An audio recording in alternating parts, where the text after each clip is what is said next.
네, 오늘 특징주로 파미셀을 한번 보겠습니다. 파미셀도 이제 개인 투자자분들께서 좀 많이 매매를 하시는 종목인데, 오늘 말씀드릴 부분은 그 첨생법이에요. 아마 이제 제약주 투자하시는 분들이시라면 한두 번 정도 들어보셨을 겁니다. 그래서 간단하게 이제 첨생법이 뭔지에 대한 개념 설명, 그리고 파미셀과의 연관성은 무엇인지, 또 앞으로의 전망은 어떨지, 이런 부분들 간략하게 한번 살펴보겠습니다. 우선은 그 첨생법은 말이 좀 어려운데 약자예요. 뭐의 약자냐? 첨단 재생 의료 및 첨단 바이오 의약품에 관한 법률의 약자입니다. 이걸 한번 써드리면 줄여서 첨생법이라고 하는데요. 첨단 재생 의료 및 첨단 바이오 의약품에 관한 법률을 말합니다. 그래서 첨단 재생 의료죠. 네. 그래서 여기 이제 첨자가 두 개 들어가죠. 그래서 첨, 그다음에 여기 생, 그다음에 법. 네. 그래서 줄여서 첨생법이라고 부릅니다. 그래서 이 첨생법이 그 국제법 그 국회 이제 법제사법위원회를 통과를 했어요. 그러면은 이 법이 이제 실행이 될 가능성이 그만큼 높아지는 것이다. 네, 이렇게 보시면 될 것 같아요. 그러면 이게 이제 어떤 법이냐라는 부분인데, 첨생법은 그 쉽게 말해서 뭐 신약이라든지 이런 부분에 대한 그 시판 이런 것들을 조금 더 수월하게 해주는 법입니다. 그러니까 재생의료 관련된 임상 연구 등의 경우에 이제 그 일정 요건을 충족하게 됐을 때 그 심사 기준을 상당히 완화시켜서요. 우선적으로 이제 심사를 할 수 있게 해주고 그다음에 이제 조건부 허가라든지 이런 부분들을 조금 더 이제 가능하게 해주는 법률이라고 보시면 될 것 같아요. 그러니까 아까도 말씀드린 대로 이제 허가라든지 임상 그에 따른 시판 이런 부분들을 조금 더 이제 쉽게 만들어 주겠다라고 하는 것이 이제 첨생법입니다. 그러니까 국내 이제 제약바이오 업종을 조금 더 육성하기 위한 그런 법이다라고 보시면 될 것 같아요.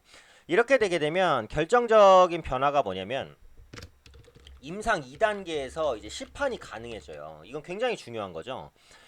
제가 이제 강의 영상에 그 임상 단계 2회라는 강의 영상도 올려드리긴 했습니다만, 그러니까 기본적으로 신약이 이제 출시될 때는 전임상, 그다음에 임상 1상, 임상 2상, 임상 3상을 거쳐서 그 다음에 이제 시판이 된다고 했어요. 그 뒤에도 이제 추적 조사를 통해서 한동안 적어도 한 몇 년 정도는 그 의약품이 이제 별 문제가 없는지를 추적해서 이제 조사를 한다라는 말씀도 드렸는데 이 임상 2단계까지 갔을 때 이제 시판이 가능하다는 것은 실제로 이제 시판 시기를 굉장히 당겨줍니다. 그쵸? 그래서 보통 이제 신약 개발 업체가 신약 개발에 들어가는 돈이 너무 많고 그 단계가 너무 복잡하고 뛰어넘기가 어렵다 보니까 투자만 많이 하고 수익을 못 내는 경우가 많아요. 그래서 실제로 임상 2상까지 갔다가 3상 통과 못하고 좌초하고 이런 경우도 많아요. 근데 임상 2상 2단계에서 물론 모두 다 첨생법이 통과된다고 무조건 임상 2단에서 시판이 가능한 건 아니에요. 케이스 바이 케이스지만 어쨌든 임상 2단계에서 시판될 가능성이 상당히 높아진다. 이게 이제 중요한 부분이라고 보시면 될 것 같아요. 그래서 제약바이오주의 전체적으로 호재성 내용이라고 보실 수 있겠고 그 다음에 또 중요한 게 오늘 파미셀이 올라가는 이유인데 병원에서 이제 배양한 줄기세포를 환자에게 시술이 가능해집니다. 이러다 보니까 이게 결국은 줄기세포 관련주에 대한 모멘텀으로 작용을 한다고 보시면 될 것 같아요. 그렇죠? 그래서 파미셀 같은 경우 이제 국내 대표적인 줄기세포 관련주입니다. 그래서 지금 파미셀은 현재 그 미충족 의료 분야로 꼽히는 간경변 치료제입니다. 그 중에서 보유하고 있는 게 뭐예요? 많은 분들이 또 아실 것 같은 셀그램 LC를 보유를 하고 있습니다. 그래서 대표적인 줄기세포 테마주로 묶이고 그 다음에 이제 줄기세포 관련주 뭐 또 있죠? 뭐 메디포스트, 뭐 녹십자 랩셀 이런 종목군들. 그래서 오늘 파미셀만큼은 아닌데 그래도 오늘 첨성법 관련된 이슈로 인해서 같이 이제 올라오고 있다고 보시면 될 것 같아요.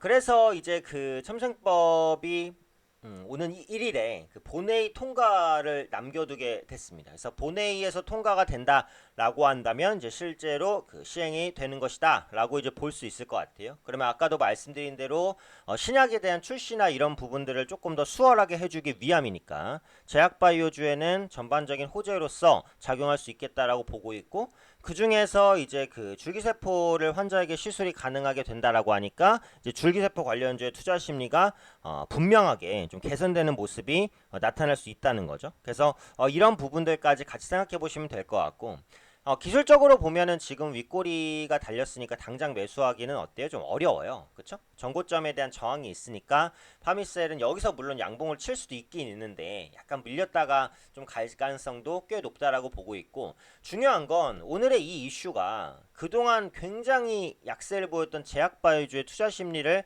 개선시킬 수 있는 이슈로서 작용할 가능성이 있다. 이게 중요한 거거든요. 그래서 오늘 보시면은 코스닥 제약업종은 0.39% 상승, 의약품 업종 0.6% 상승입니다. 근데 오늘 그 코스피 코스닥이 일단 떨어졌잖아요. 미국의 금리 인상 그리고 그 후에 이제 그 추가적인 뭐 인상은 불명확하다라는 그에 대한 파월에 대한 실망감 이런 것 때문에 증시가 하락하는데 불구하고 오늘 제약바이오주는 이 첨생법 이슈로 인해서 올라가고 있어요. 그래서 이 부분을 기점으로 해서 그동안 낙폭이 컸었던 제약바이오주의 저가 매수가 들어온다라고 한다면 제약바이오주의 분위기가 바뀔 수도 있기 때문에 이 첨생법이 미치는 그런 영향들도 계속해서 좀 주목하셔야 될 것 같고, 제약바이오주가 바닥을 찍고 좀 반전할 수 있을지 이런 부분들까지 좀 꼼꼼히 챙겨보시면 좋을 것 같습니다.